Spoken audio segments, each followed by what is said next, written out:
Priez pour le message. Père, merci pour ta parole qui est tellement riche. C'est un trésor inépuisable où on découvre continuellement des choses merveilleuses que tu as établies dans ta sagesse, dans ton amour, dans ta souveraineté. Seigneur, on te prie d'ouvrir nos yeux ce matin pour qu'on contemple combien ta parole est merveilleuse, qu'on soit émerveillé. Comme on est émerveillé de voir les magnifiques couleurs dans la nature, qu'on soit émerveillé de voir les magnifiques nuances qu'il y a dans ta parole. Seigneur, on te demande pardon, on est loin de toujours la mettre fidèlement en pratique. On est souvent oublieux, désobéissant.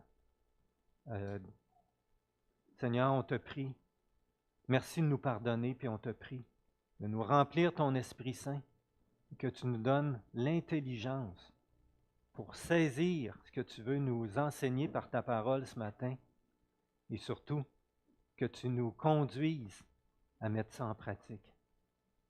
Seigneur, sans ton esprit, c'est pratiquement chose impossible. On a vraiment besoin de toi. Seigneur, viens à notre aide. Remplis-nous de ton amour, de ta douceur, de ta paix, d'humilité pour apprendre à vivre de ta parole à chaque jour. On t'en prie au nom de Jésus. Amen. Alors, il y a 2 semaines, on a commencé dans Romains 14 à parler au sujet du jugement et du mépris, c'est-à-dire que il y a beaucoup de choses, les chrétiens, on est partagés à avoir beaucoup de convictions différentes sur plein de sujets, sur plein de différents sujets, et on n'a pas à se juger les uns les autres ou à se mépriser sur des convictions différentes qu'on peut avoir. Alors, un a la conviction qu'il peut se permettre telle chose, mais celui qui pense le contraire ne doit pas juger celui qui ou celle qui se le permet. De même, quelqu'un qui s'interdit dans sa conscience de faire telle chose, bien l'autre celui qui se le permet ne doit pas mépriser celui ou celle qui se l'interdit. Alors, quand Paul a écrit à l'Église de Rome, il y avait dans l'Église des chrétiens d'origine juive et évidemment des chrétiens qui étaient de citoyens romains ou qui étaient d'origine non juive. Et beaucoup des chrétiens d'origine juive pensaient qu'ils devaient continuer d'observer le sabbat, pas manger de porc. Puis là, il y avait énormément de temples d'idoles dans la ville de Rome et beaucoup des viandes et des vins qui étaient vendus au marché avaient été offerts aux idoles et beaucoup de chrétiens pensaient qu'ils ne devaient pas toucher, ils ne devaient pas acheter de viande ou de vin au marché de peur que ça avait été offert en sacrifice aux idoles et que ça a été spirituellement contaminé. Alors, Paul écrit aux chrétiens, c'est un sujet extrêmement important. Il prend 1 chapitre et demi pour en parler. Il écrit aux chrétiens de ne pas se juger ni se mépriser par rapport aux convictions personnelles qu'ils avaient. Le mot juger a un sens négatif, un sens positif. Dans le sens négatif, il implique de condamner. Ça implique 2 choses, de critiquer, de blâmer, reprocher, désapprouver, de déclarer, de penser que c'est pas correct, c'est inacceptable de faire ou dire telle ou telle chose. Le mot condamner a aussi l'idée de cataloguer, de classer, de classifier. Ah, ça c'est un chrétien charnel, ça c'est un chrétien mondain, ça c'est un chrétien tiède, etc. Ça fait partie du domaine de juger. On a vu ensemble dans Romains 14 que Paul exhorte que comme en Jésus-Christ, on a tous été accueillis favorablement, eh bien, de même, on doit s'accueillir les uns les autres favorablement, indépendamment de nos différences, nos différends dans nos convictions, dans les convictions personnelles qu'on a. Paul dit également que la conviction qu'un frère ou une sœur a, ça ne nous regarde pas, ça regarde son Seigneur. Et c'est lui qui va l'instruire, qui va l'éclairer et qui va le diriger par l'Esprit Saint. De plus, Paul dit qu'on appartient tous au Seigneur, on vit tous pour lui. Alors, celui ou celle qui a une conviction personnelle, il l'observe pour plaire au Seigneur. Il ne fait pas ça pour désobéir à Dieu. Au contraire, il fait ça pour plaire au Seigneur. Et c'est ce qui est agréable à Dieu. Donc, on n'a pas à juger ou mépriser là-dessus. Et finalement, il dit que seul Christ est en droit de juger et il le fera. Il est le seul à lire les cœurs et apte à juger. Ça, c'est ce qu'on a vu dans Romains 14. Et quand j'avais conclu, je vous avais dit que avant de continuer dans le passage, on a encore quelques semaines à parler de ce sujet-là. Je vous avais dit que j'aimerais répondre à la question qu'est-ce qu'on peut juger et qu'est-ce qu'on ne doit pas juger? Parce que dans le Nouveau Testament, j'ai fait un survol de tous les passages qui parlent du jugement dans le Nouveau Testament. Puis, il y a à peu près environ la moitié des passages qui disent qu'on ne doit pas juger et l'autre moitié de passages qui disent qu'on doit juger. Alors, juger ou ne pas juger, c'est la question de ce matin. La distinction dans le Nouveau Testament entre juger et ne pas juger, elle se résume simplement en ceci, c'est qu'il y a deux sources, deux origines au jugement. Il y a le jugement de Dieu qui est fondé sur la justice de Dieu, et il y a le jugement personnel qui est fondé sur ma justice propre. Et c'est sur cette base-là qu'il va y avoir une distinction, une différence entre juger ou ne pas juger. Alors, on commence par ne pas juger et on va regarder plusieurs passages ensemble que vous allez pouvoir suivre avec moi à l'écran. Donc, on commence avec les passages qui disent de ne pas juger. C'est les passages qu'on connaît habituellement le mieux sur le sujet. Matthieu 7, ne jugez pas afin de ne pas être jugé, c'est du jugement dont vous jugez qu'on vous jugera, la mesure dont vous mesurez qu'on vous mesurera. Alors Jésus amène ici la règle générale, on ne doit pas juger, sinon on va être jugé plus sévèrement. Jacques répète en d'autres mots la même chose, car le jugement est sans miséricorde pour qui n'a pas fait miséricorde. La miséricorde triomphe du jugement. Alors la miséricorde, c'est associé à la compassion, à l'amour en action. Donc, l'amour ne fait pas de distinction, mais accueille tous sans exception. Ça va dans le même sens que Romains 14 et Matthieu 7. Dans Romains, Paul avait mentionné que dans les premiers chapitres, l'apôtre Paul s'efforce de convaincre que tous, sans exception, sont pécheurs, autant ceux qui n'observent pas la loi de Dieu que ceux qui essayent d'observer la loi de Dieu. Et concernant ces derniers, il dit dans Romains 2, « Ô homme, qui que tu sois, toi qui es juge, tu es donc inexcusable. Car en jugeant les autres, tu te condamnes toi-même, puisque toi qui juges, tu fais les mêmes choses. Nous savons en effet que le jugement de Dieu contre ceux qui commettent de telles choses est selon la vérité. Comptes-tu, toi qui juges ceux qui agissent ainsi, qui fais comme eux, que toi, tu échapperas au jugement de Dieu. » Alors, Paul fait une exhortation ici à partir de l'enseignement de Jésus de ne pas juger, et il est en train de dire que même ceux qui s'efforcent de pratiquer la loi n'y arrivent pas parfaitement et sont tout aussi condamnables que les personnes qui sont jugées par eux. Luc 6, ne jugez point, vous ne serez point jugés. Ne condamnez point, vous ne serez point condamnés. absolvez et vous serez absous. C'est un synonyme de pardonner. Alors, le point de Jésus ici, c'est quoi?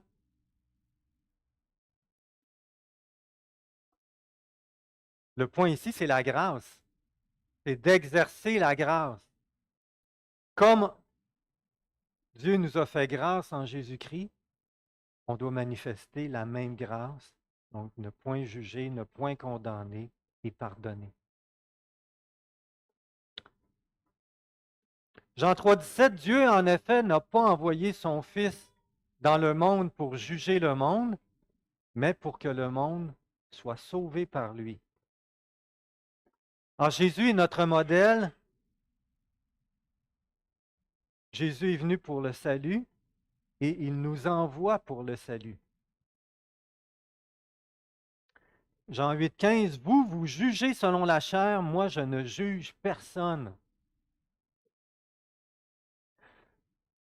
Le problème à notre jugement, c'est qu'il est teinté d'intérêt personnel, d'orgueil et d'égocentricité. C'est le problème de notre jugement. 1 Corinthiens 4. Pour moi, il m'importe fort peu d'être jugé par vous ou par un tribunal humain. Je ne me juge pas non plus moi-même, car je ne me sens coupable de rien. D'autres traductions vont dire car je n'ai rien sur la conscience. Mais ce n'est pas pour cela que je suis justifié, c'est-à-dire déclaré juste devant Dieu. Celui qui me juge, c'est le Seigneur. C'est pourquoi ne jugez de rien avant le temps jusqu'à ce que vienne le Seigneur qui mettra en lumière ce qui est caché dans les ténèbres et qui manifestera les desseins des cœurs. Alors chacun recevra de Dieu la louange qui lui sera due. Point de Paul ici, seul Dieu est apte à porter un jugement, car lui seul connaît les cœurs. Et Paul dit de lui-même, je ne me juge même pas moi-même, parce que ma conscience est claire devant le Seigneur. Tout ce que l'Esprit lui a montré de se repentir, Paul s'était repenti. Jean 4, ne parlez point en mal les uns des autres frères. Celui qui parle mal d'un frère ou qui juge son frère parle mal de la loi et juge la loi. Or, si tu juges la loi, tu n'es pas observateur de la loi, mais tu en es juge. Un seul est législateur et juge, c'est celui qui peut sauver et perdre. Mais toi, qui es-tu qui juge le prochain? Législateur, c'est ceux qui font la loi. Tu te mets à la place de celui qui fait la loi, donc tu te mets à la place de Dieu. Donc, le point de Jacques ici, c'est quand on porte un jugement, on se met à la place de Dieu. Et c'est vraiment un péché d'orgueil. Alors, le jugement s'exprime, Jacques dit que le jugement s'exprime ici à parler en mal des autres chrétiens. Et que ça revient à Dieu seul. 1 Pierre 2, 23, lui qui insultait ne rendait pas l'insulte, souffrant ne faisait pas de menace, mais s'en remettait à celui qui juge justement.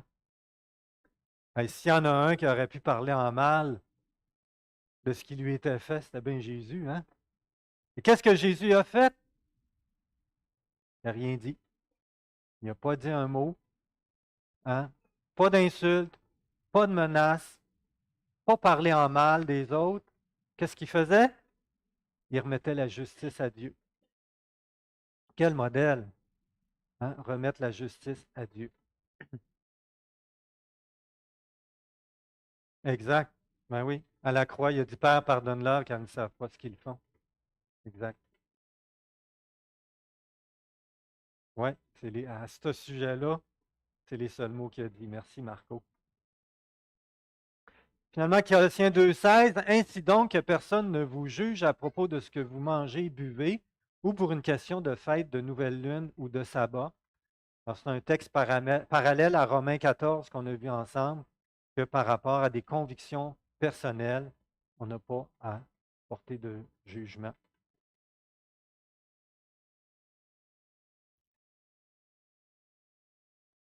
Alors, plusieurs passages qui nous disent que juger, condamner, ne pas pardonner, parler en mal des autres, hein, ça va ensemble. C'est quoi le problème à ça? C'est le problème, c'est nous sommes pécheurs et dignes chacun d'entre nous de mériter le jugement de Dieu. C'est-à-dire qu'on n'est pas mieux les uns les autres. On n'est pas chrétien, on n'est pas sauvé parce qu'on est des meilleures personnes que les autres, c'est parce que Dieu nous a fait, Dieu nous a ouvert les yeux pour qu'on saisisse la grâce qui nous est faite en Jésus-Christ. Alors, celui qui juge se met au-dessus de la loi et est orgueilleux. Hein? Il parle et se comporte dans sa chair, c'est-à-dire dans son naturel humain, et il sera jugé et condamné plus sévèrement. Seul Dieu est le juge et apte à juger justement. Le juste Dieu qui connaît les cœurs et son jugement est selon la vérité, tandis que le nôtre, il est partial, il est teinté de notre humanité qui est orgueilleuse, égocentrique. Alors, la mission de Christ est de sauver les perdus. Ça doit être notre mission aussi.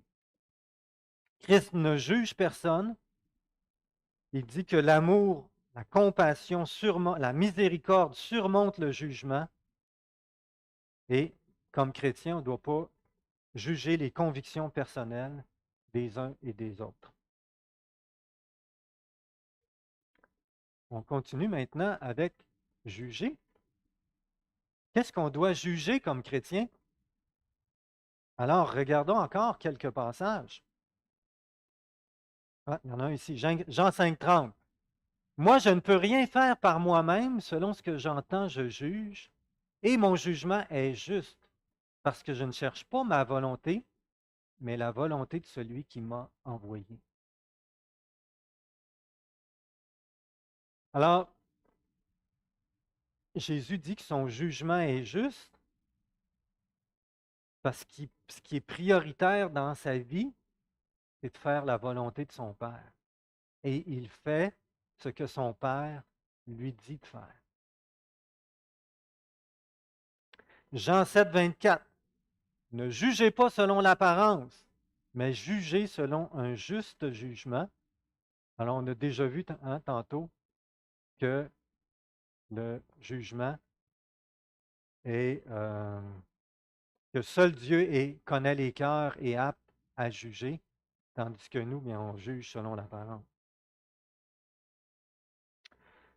Jean 8, 16. Alors, on a déjà vu que Jésus dit, moi, je ne juge personne. Continue en disant, et si moi je juge, mon jugement est conforme à la vérité, car je ne suis pas seul, mais avec moi, il y a le Père qui m'a envoyé. Jésus lui-même, le Fils de Dieu, dit que ce n'est pas un jugement personnel qu'il exerce, c'est le jugement qui lui vient de son Père.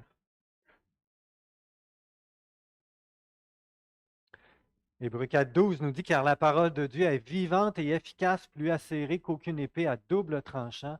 Elle pénètre jusqu'à la division de l'âme et de l'esprit, des jointures et des moelles. Elle est juge des sentiments et des pensées du cœur. Alors, c'est la parole de Dieu qui tranche, qui juge. C'est la vérité. Jean va écrire, bien-aimés, n'ajoutez pas foi à tout esprit, mais éprouvez les esprits. Dans le texte original, c'est juger les esprits, pour savoir s'ils sont de Dieu, car plusieurs faux prophètes sont venus dans le monde. Alors, qu'est-ce qu'on doit juger ici? Eh bien, si les paroles d'un prophète, c'est dans le sens d'exhorter à partir de la parole de Dieu, à la mettre en pratique, hein, d'exhorter, c'est-à-dire de mettre en évidence comment appliquer la parole de Dieu dans les situations concrètes de notre vie par rapport aux choses que Dieu aussi a annoncées, alors on doit discerner le vrai du faux par rapport à l'enseignement, ce qui est enseigné et exhorté. Alors on doit exercer un jugement des esprits. 1 Corinthiens 5, qu'ai-je en effet à juger ceux du dehors? N'est-ce pas ceux du dedans que vous avez à juger? Pour ceux du dehors, Dieu les jugera. Ôtez le méchant du milieu de vous. Alors, Paul fait clairement une distinction entre le jugement envers les non-chrétiens. On n'a pas à les juger. Dieu va s'en charger à la fin des temps, quand il va mettre en lumière toutes choses. Et pour ceux qui se disent chrétiens, eh bien, s'ils pratiquent des péchés qui manifestent, qui ne sont pas vraiment chrétiens, qui se disent chrétiens, eh bien, c'est ceux qui doivent être jugés et exclus de la communion des saints. 1 Corinthiens 6, ne savez-vous pas que les saints jugeront le monde? Et si c'est par vous que le monde est jugé, seriez-vous indigne de juger les affaires de moindre importance? Ne savez-vous pas que nous jugerons les anges? Pourquoi pas, à plus forte raison, les affaires de cette vie? Quand donc vous avez des différends pour les affaires de cette vie, ce sont des gens dont l'Église ne fait aucun cas que vous établissez comme juges. Je le dis à votre honte, ainsi parmi vous, il n'y a pas un seul sage qui puisse prononcer un jugement entre ses frères. Vous vous rappelez, une fois, il y a quelqu'un qui a dit à Jésus, à propos de son héritage, dis à mon frère de partager notre héritage équitablement. Puis Jésus, qu'est-ce qu'il répond? Qui m'a établi juge sur vous? Puis là, ben, il enseigne la vérité. Alors, dans Corinthiens 6, Paul adresse un problème où les chrétiens allaient en cours, se poursuivaient par rapport à des litiges sur des affaires de cette vie. Alors, il leur dit que devrait avoir des hommes sages parmi vous qui seraient capables d'appliquer un jugement pour ces litiges-là. On ne parle pas ici de problèmes d'ordre criminel, mais de problèmes d'ordre civil. En Corinthiens 10, 15, je parle comme à des hommes intelligents, jugez vous-même de ce que je dis. Alors, on doit juger si l'enseignement est conforme à l'ensemble de la révélation biblique. Pour les prophètes, que deux ou trois parlent, que les autres jugent. Alors, on doit discerner que ce qui est amené comme exhortation est conforme à l'ensemble de la révélation biblique. Ça se fait penser dans les Actes des Apôtres, les disciples de Bérée qui examinaient chaque jour dans les Écritures si ce qu'on leur disait était exact, c'était la bonne façon de juger. Jugez-en vous-même, est-il convenable qu'une femme prie Dieu sans être voilée? Alors nous devons juger de ce qui est convenable ou pas lié aux coutumes d'un pays. Alors à l'époque de Corinthe, les femmes qui n'étaient pas voilées, c'était les femmes qui se prostituaient au temple. Dans la coutume de la ville de Corinthe, c'était inacceptable. Qu'est-ce qui serait inacceptable au Québec pour un chrétien? Peut-être de sacrer. Dans la bouche d'un chrétien, ça paraîtrait bizarre. C'est-à-dire, je ne pense pas d'offenser Dieu en disant tabernacle ou hostie ou des sacs comme ça, qui sont reliés à l'Église catholique. Ils n'ont pas relié du tout à ce qui est dans la Bible. Mais est-ce que ça serait convenable pour un chrétien de le faire dans la société au Québec?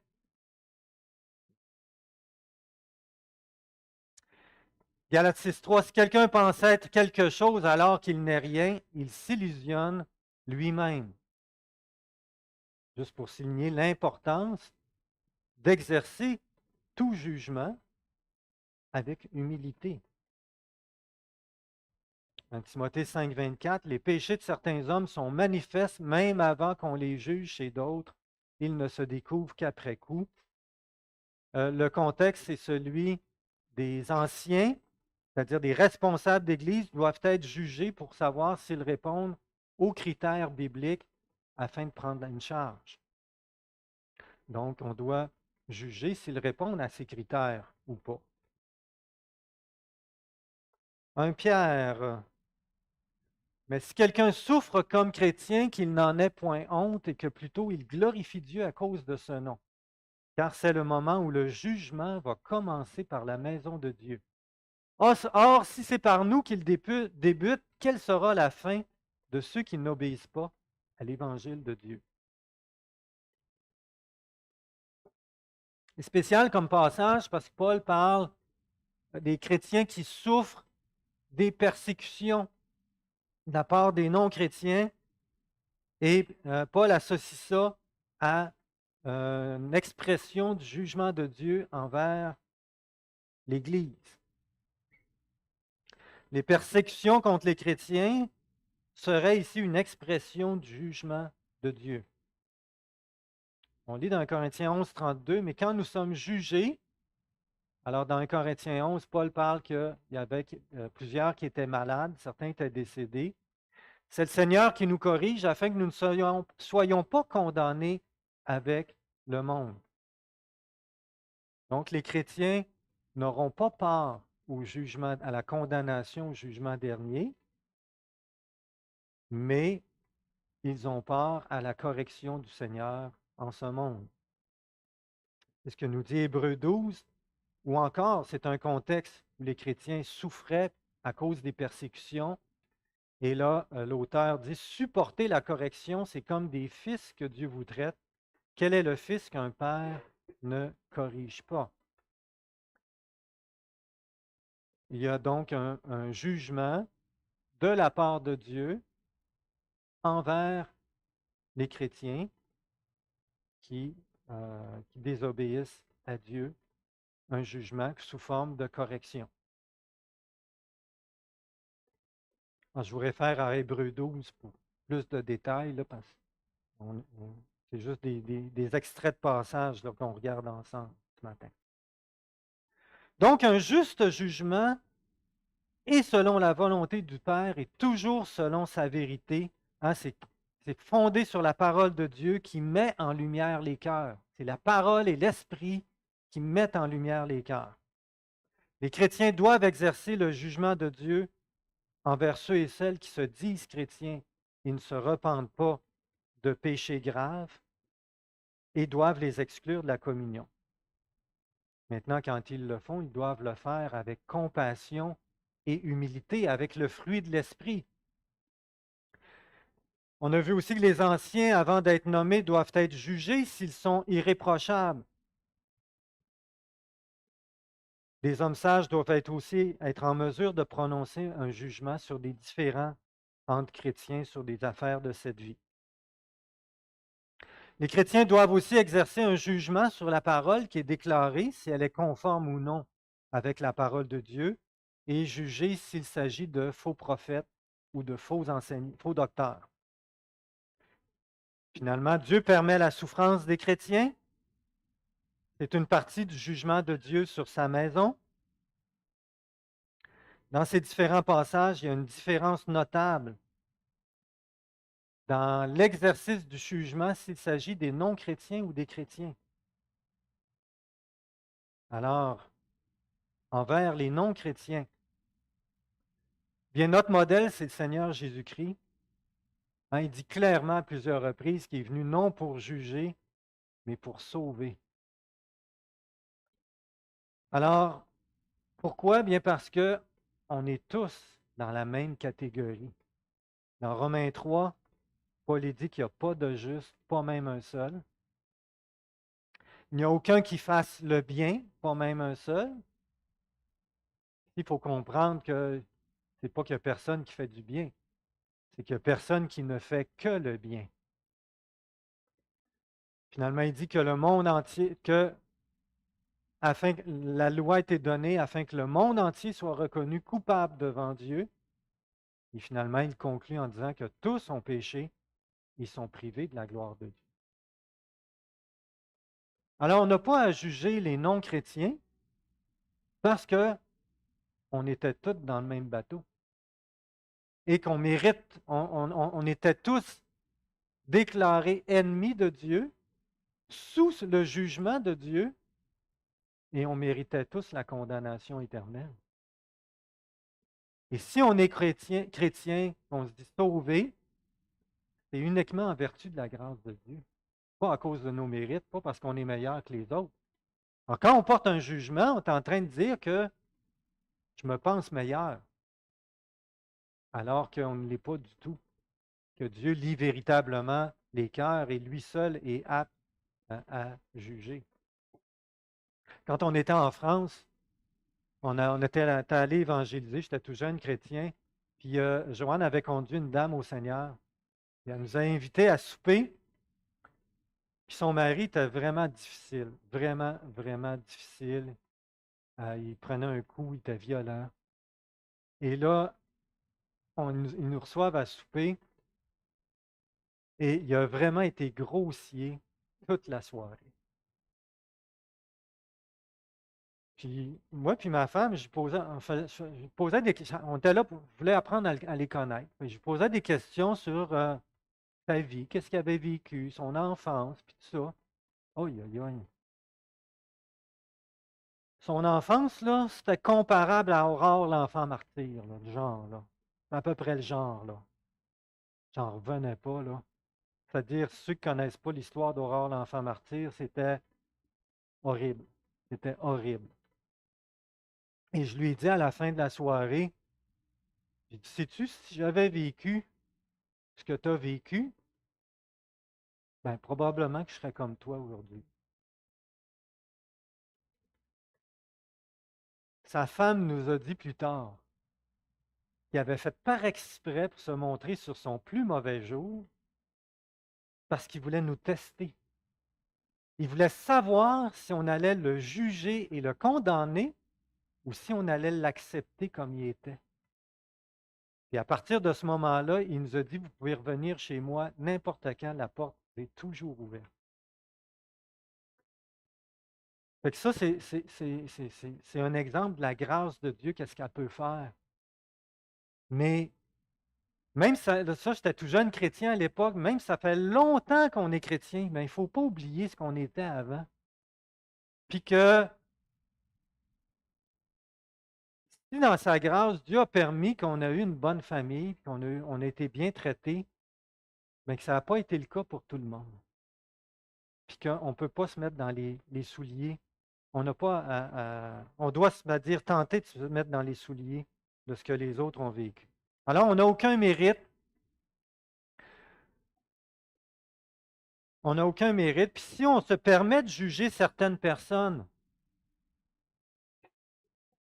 notre jugement sera plus sévère. Et quand la Bible dit que notre jugement sera plus sévère, j'ai tendance à penser que ça va être par des corrections du Seigneur.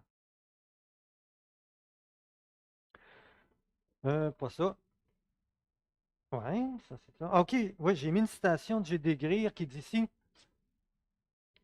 que. Elle est où? OK, elle est là. Ouais. Là, c'est juger les chrétiens.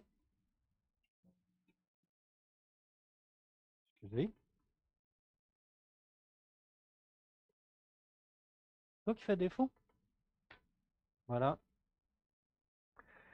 Alors, envers les chrétiens, comme communauté chrétienne, ben, on doit juger et exclure de la communion les personnes qui se disent chrétiennes et persistent dans des péchés graves sans vouloir se repentir. On doit juger les faux prophètes, les faux docteurs, ceux qui causent des divisions. Mais c'est un jugement qui doit être fondé sur la parole de Dieu et qui doit être exercé avec amour, compassion, c'est-à-dire, et humilité. C'est là la citation de G.D. Greer, un pasteur et auteur, qui dit, nous continuons à confronter les autres à leurs péchés, mais toujours en étant douloureusement conscients des nôtres, parce qu'on n'est pas exempt nous-mêmes de tomber. C'est donc pas un jugement personnel qu'on exerce, mais un jugement qui est fondé sur la parole de Dieu et auquel nous-mêmes, on peut être exposés. Un jugement qui est là pour protéger le troupeau et libérer le pécheur. On doit aussi juger comme chrétien des prophéties, des enseignements, savoir s'ils sont conformes à l'ensemble de la révélation biblique. On doit juger des qualifications bibliques de ceux et celles qui aspirent à être responsables, soit responsables d'Église ou responsables d'un ministère comme ancien ou diacre, ou même juger de certains critères pour être sur une liste d'aides matérielles, comme par exemple, Paul nous parle des veuves dans 1 Timothée 5, il dit que les veuves, pour être soutenues financièrement par l'Église, doivent être, pour être inscrites sur la liste, elle ne doit pas avoir moins de 60 ans. Il faut qu'elle ait été fidèle à son mari, qu'elle soit connue pour de belles œuvres, qu'elle ait élevé ses enfants, exercé l'hospitalité, lavé les pieds des saints, porté secours aux opprimés, cherché à faire le bien en toute occasion. Par contre, écarte de la liste les jeunes veuves. Alors, si on devait décider, mettre des critères pour que des veuves soient soutenues dans l'Église, eh bien, par extension, les anciens, je pense, peuvent mettre des critères pour l'exercice de certains ministères, comme la louange, la présidence ou autre chose. Les chrétiens devraient juger les litiges que les chrétiens ont entre eux et qui ne sont pas de nature criminelle. Les anciens, c'est-à-dire les responsables d'Église. On ne doit pas juger les motifs ni les convictions personnelles ou les pratiques des autres chrétiens, ni parler en mal d'eux. Et on arrive à la conclusion. Dans tous les passages que j'ai lus, ce passage-là est vraiment un passage clé. Si quelqu'un entend mes paroles, mais n'y croit pas, c'est Jésus qui parle, ce n'est pas moi qui le juge, car je suis venu non pour juger le monde, mais pour le sauver. On doit suivre exactement le même modèle. Quelqu'un ne suit pas, ne croit pas ce qu'on croit, ben ce n'est pas à nous de le juger, parce que on n'est pas là pour juger, mais pour sauver. Celui qui me rejette et qui n'accepte pas mes paroles a son juge. La parole que j'ai annoncée est telle qu'il le jugera au dernier jour. C'est la parole qui va être manifestée au jugement au dernier jour. Alors, on ne doit pas juger. Je pense que c'est pas mal clair un matin, hein? Parce que on ne doit pas juger, puis quand on doit le faire, ce n'est pas sur la base d'un jugement personnel, c'est sur la base de la parole de Dieu et en étant rempli de l'Esprit, donc avec compassion et humilité. Quelques exemples maintenant.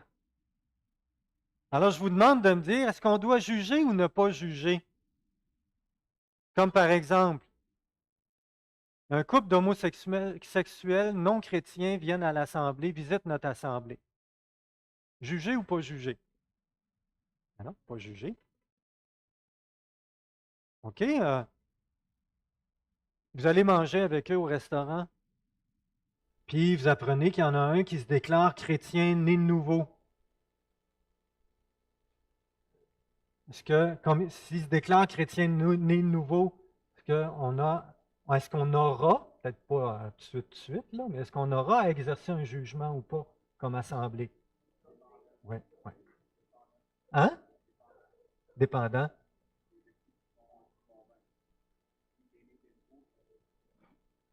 Ah oui, oui, s'il vient juste d'accepter le Seigneur, puis que là, on attend là, que l'Esprit Saint fasse son travail, puis que convainque, puis dirige. Exactement. Merci de donner la nuance. Hein? Oui, oui, c'est ça, Yves. Oui, je suis d'accord. Conte-moi ton témoignage. OK. Deuxièmement, Il y a un chrétien qui déclare qu'il a reçu une révélation que Jésus-Christ revient le mois prochain. Puis il en parle à tout le monde. Qu'on doit juger ou pas. Ben oui, on doit juger, clairement. OK. De même que quelqu'un vient... est-ce qu'on doit juger d'une prédication? Ma prédication ce matin, est-ce que vous devez juger si c'est conforme à la révélation biblique ou pas? Ben oui. Est-ce que vous devez juger de la manière que je l'ai prêché? Non. OK. Je t'avais fermé. Ah, c'est le... Je peux le fermer? C'était lui qui faisait défaut. Non, c'est ça? OK.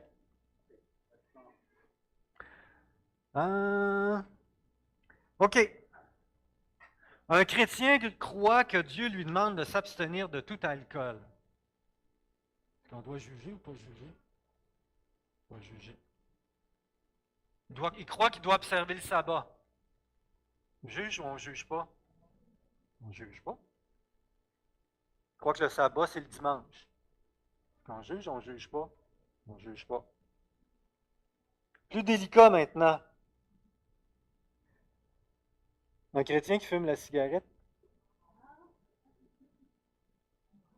Juge ou juge pas? Les fumeurs disent on juge pas. On prie. Oui, c'est ça, on prie. C'est bon. Réalisez-vous que dans les années 70, la question se posait même pas. Tout le monde, presque tout le monde fumait, puis c'était acceptable socialement. Notre société a changé depuis ce temps-là. Avez-vous remarqué que depuis une vingtaine d'années, c'est de moins en moins acceptable socialement? Ben, on fumait partout, dans les bureaux, puis dans les maisons, puis moi, à 5 ans, je m'assoyais à les genoux de mon père pour qu'il m'envoie des puffs d'en face. Quoi? Hey. Ouais. Quand tu étais enceinte. Ben oui, imagine. Fait que la société a changé, donc, il ne faut pas oublier qu'on a un témoignage. Moi, je pense que c'est beaucoup lié au témoignage ici qu'on a à rendre. Fumer la marijuana, on juge ou on ne juge pas? Étrangement, la marijuana, socialement, c'est presque plus acceptable que la cigarette aujourd'hui, socialement parlant, vu que c'est légalisé. Mais moralement parlant, c'est hein?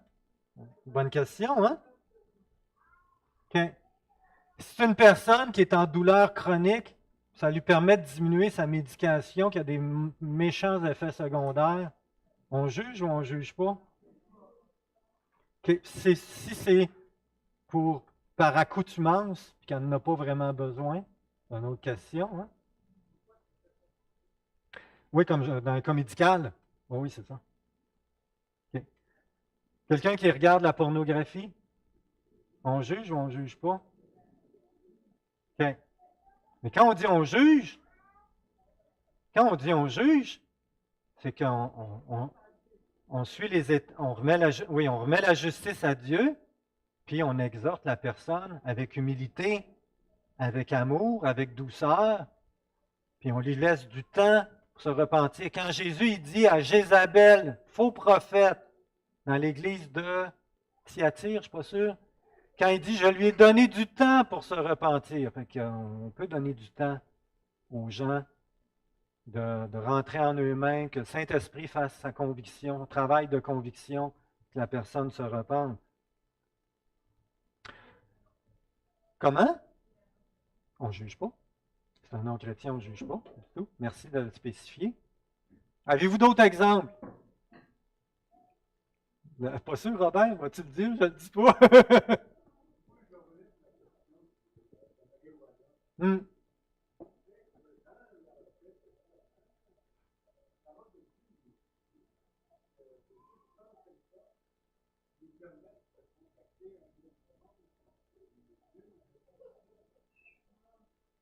OK. Les drogues sont souvent liées à des pratiques occultes pour rentrer en relation avec les esprits. Mais c'est sûr qu'il y a un problème, il y a un problème d'accoutumance et d'altération. Il y a une altération au niveau du cerveau, comme l'alcoolisme. Fait qu'il y a un problème là, définitivement. Ouais. Oh, bonne question. Aide à mourir, on juge ou on juge pas?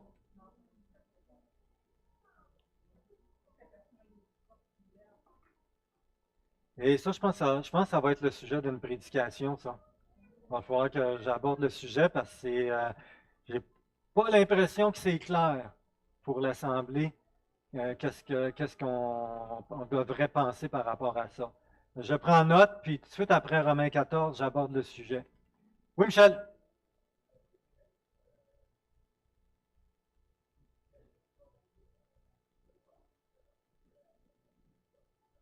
l'éducation du corps de Christ, l'édification du corps de Christ. OK? Qu'est-ce que tu veux dire? Voudrais-tu te lever, s'il te plaît? Je ne suis pas sûr que là, ils te comprennent. Ouais, oui. Ce qui a permis de transformer ma vie, c'est des gens qui sont venus m'édifier. Ils m'ont édifié à placer ma foi en Jésus.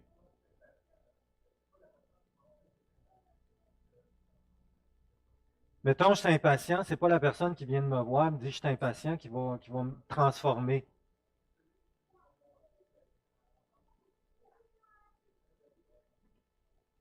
Mais c'est exact. Mais c'est celui qui est venu me voir et qui m'a encouragé à aller à Christ pour, pour saisir la patience de Christ. Ouais,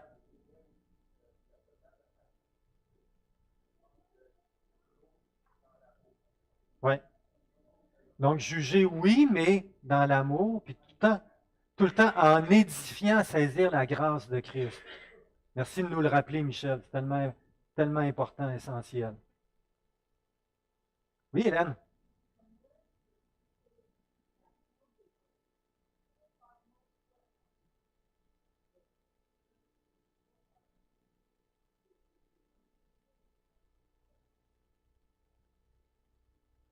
Non, j'ai pas bien compris.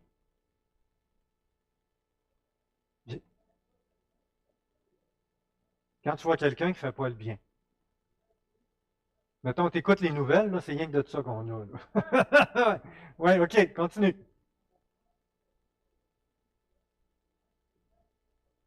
OK. Oui, ben non, ça c'est clair. Vois-tu, c'est deux chrétiens vont écouter les nouvelles. Un, il porte un jugement personnel, qui accuse, condamne ceux qui font ces choses-là. Puis l'autre, il porte le jugement de Christ, c'est-à-dire, ça, c'est pas selon les voies de Dieu. Moi, je ne ferai pas ça, mais il va prier pour les personnes afin qu'ils soient sauvés. Oui, Michel?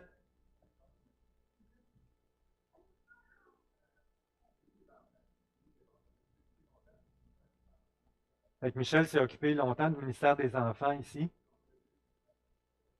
Ils ont deux enfants.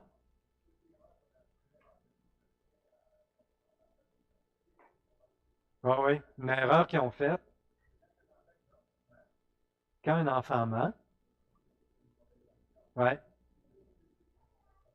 ça a été de juger son comportement avec la Bible, au lieu de saisir l'occasion de l'amener à Christ,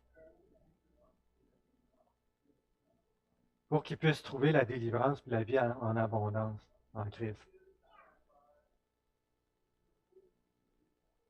Ben oui, jugement personnel, on a grandi avec ça.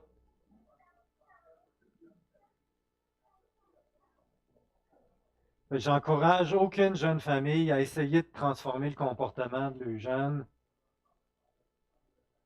par la réprimande, le jugement.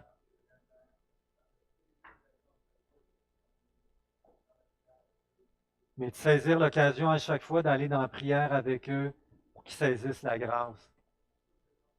Puis ça, c'est transformateur. Merci beaucoup, Michel.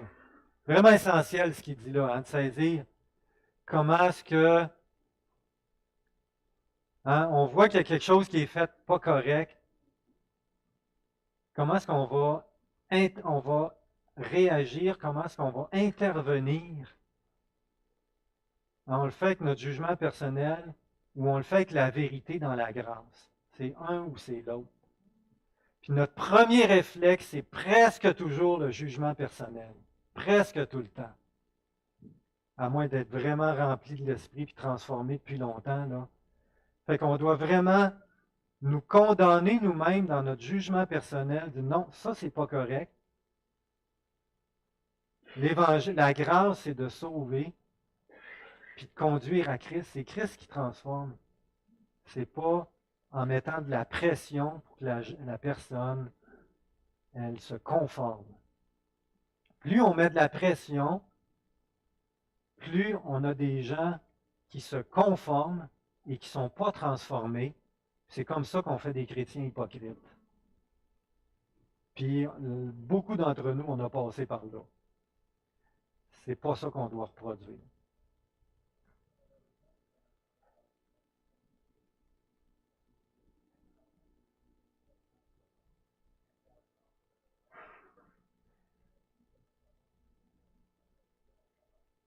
Oui, ben quand un enfant grandit sous la pression de se conformer, ben quand il a l'occasion de se sauver de ça, il a saisi vite. Exact. OK. Oui.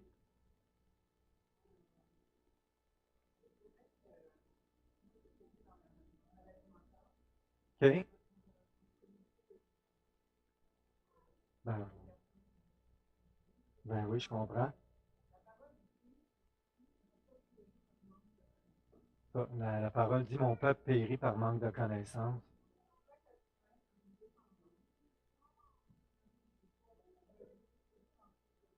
Quand on n'est pas relié sur Dieu, on a toute une dépendance quelque part.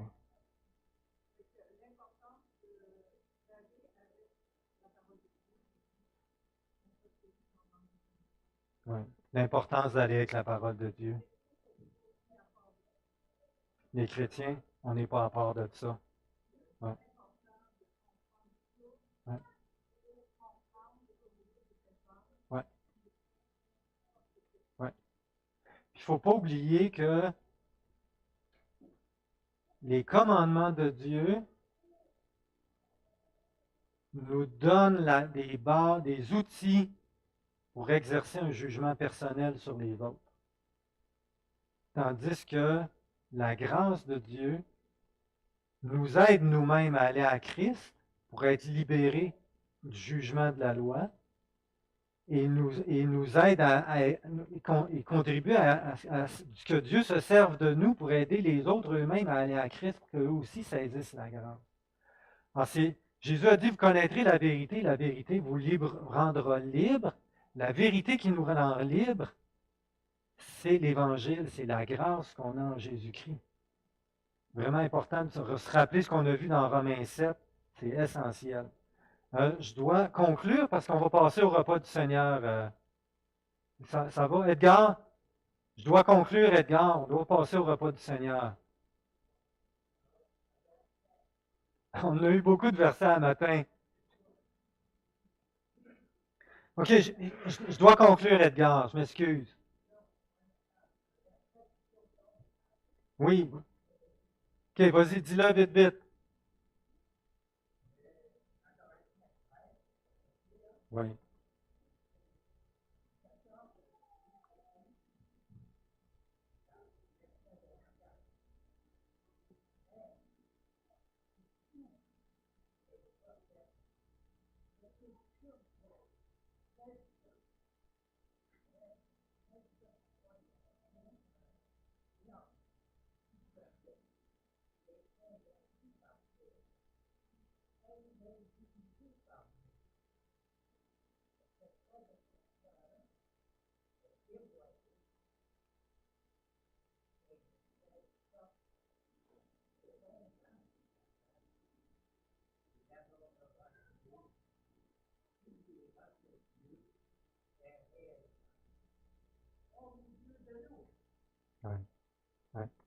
Ça, c'est le pouvoir de la parole de Dieu, ça. Exact. Merci, Edgar. Alors, il y a 3 problèmes chez les chrétiens. On parle quand on devrait s'abstenir de parler, c'est-à-dire avec des jugements, des reproches, des accusations. On ne parle pas quand on devrait parler, avec compassion pour amener à reprendre avec compassion pour amener quelqu'un à la grâce, saisir la grâce. Puis quand on parle, on le fait avec orgueil et jugement. En 3 choses qu'on doit éviter. Alors, je termine avec une citation de J.D. Greer encore. Quand nous ne parlons pas, nous disons que nous préférerions que nos amis subissent toutes les conséquences de leurs péchés plutôt que de parler. Et comme on a l'habitude de le faire de la mauvaise façon puis que ça passe pas, ça passe mal dans ce temps-là, ben, c'est pour ça qu'on ne le fait pas bien souvent.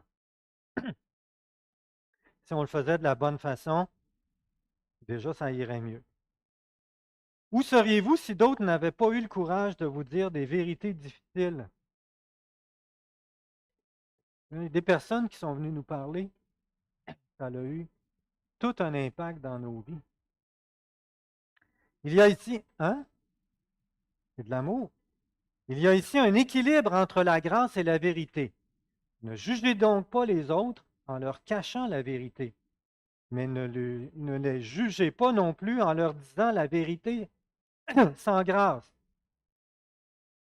Donc, ne jugez pas non plus en leur disant la vérité sans grâce. Au lieu de cela, donnez-leur la grâce et la vérité de l'Évangile. La vérité sans la grâce est un fondamentalisme moralisateur. C'est de la loi, c'est du légalisme. Et la grâce sans la vérité est un sentimentalisme libéral. L'Évangile, c'est la grâce et la vérité. Prions. Mais Père, beaucoup de choses qu'on a vues ensemble ce matin. Oui, combien on a besoin de ta grâce et de ton Esprit Saint pour mettre ça en pratique et le vivre entre nous. Ô Seigneur, aide-nous à nous taire quand on porte le jugement dans nos cœurs. Aide-nous à parler quand on voit qu'un frère, une sœur fait ou dit des choses qui sont destructeurs pour sa vie et pour l'Église. Et Seigneur, conduis-nous. Conduis-nous à te remettre toujours la justice et à nous exprimer avec compassion et avec grâce. En nous rappelant que nous aussi, on est pécheurs, qu'on n'est pas mieux. Ô Seigneur, aide-nous à vivre ça par ta grâce, au nom de Jésus. Je vais demander à Yves de venir pour le